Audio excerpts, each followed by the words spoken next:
When I started Microsoft, I didn't think of it as all that risky. I mean, I was so excited about what we were doing. It's true I could have gone bankrupt, but I had a set of skills that were highly employable, and in fact my parents were still willing to let me go back to Harvard and finish my education if I wanted to.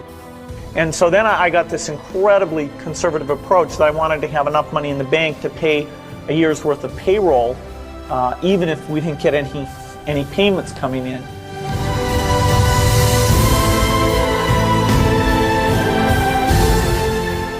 One of my biggest memories of Harvard came in January 1975 when I made a call from Courier House to a company in Albuquerque, New Mexico that had begun making the world's first personal computer. I offered to sell them software.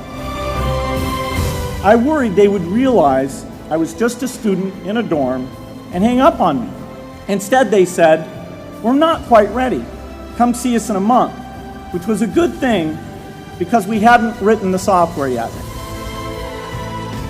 From that moment, I worked day and night on the extra credit project that marked the end of my college education and the beginning of a remarkable journey with Microsoft. If you're going to start a company, it takes so much energy that it better overcome your feeling of risk. I don't think that you necessarily, if you're going to start a company, should do it at the start of your career. I think there's a lot to be said for working for a company, learning how they do things. When people are first skeptical and they think, "Oh, this kid doesn't know anything," then when you show them you've really got a good product and you know something, they actually tend to go overboard and they think, "Whoa, they know a lot. Let's really do an incredible amount with these people." So our youth, at least in this country, was a huge asset for us once we reached a certain threshold. Those problems that come with starting a firm, you better think of those as part of the pleasure, part of the challenge that is part of the excitement.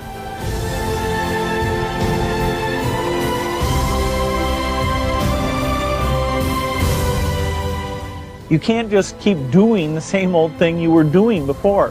You have to take your skills and attack the new frontiers.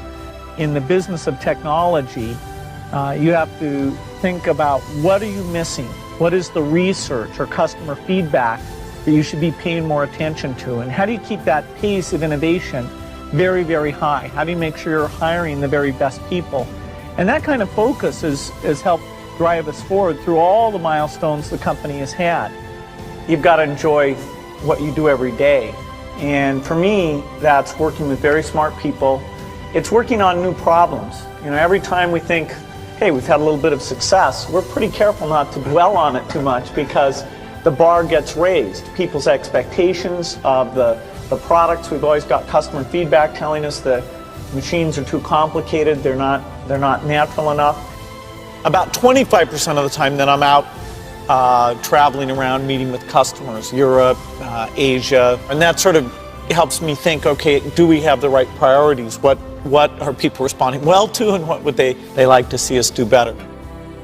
The competition, the breakthroughs, the research, but the computer industry, in particular software, I think is the most exciting, and I think I have the best job in that business.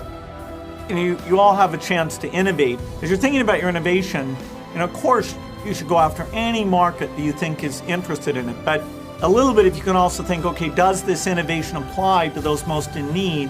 What are you going to do to make it cheap enough, simple enough?